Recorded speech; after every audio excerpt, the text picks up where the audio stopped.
Let's understand the step-by-step process of entering agreement details in Strategic ERP. Navigate to the Agreement Details form under the Sales Management module.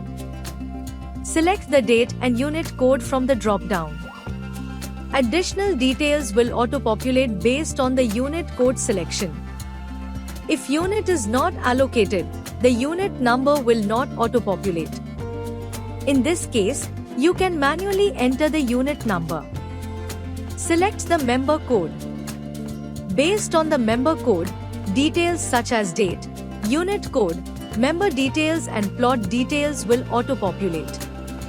Under the More Details tab, the member code, name of the company, project name, sub-project, floors and unit type will auto-populate based on the member code selection. To define the stamp duty details, system will auto-calculate stamp duty and registration based on the stamp duty master. Back in the Agreement Details form, go to the Stamp Duty tab. Enter the stamp duty date. Select due stamp duty as no and due registration as yes.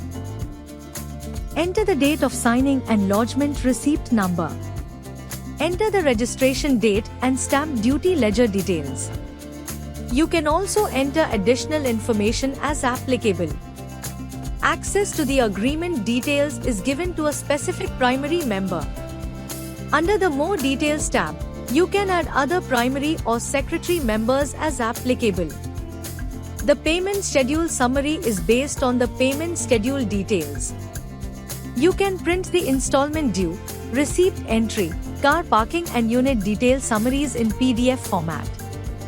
In the Agreement Details form, you can view information about payments executed, number of payment slabs completed, payments made to specific banks, and land deed details. Click on History to view the approval status of the agreement.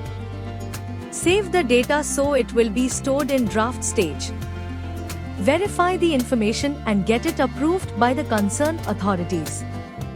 The process of entering agreement details is now complete.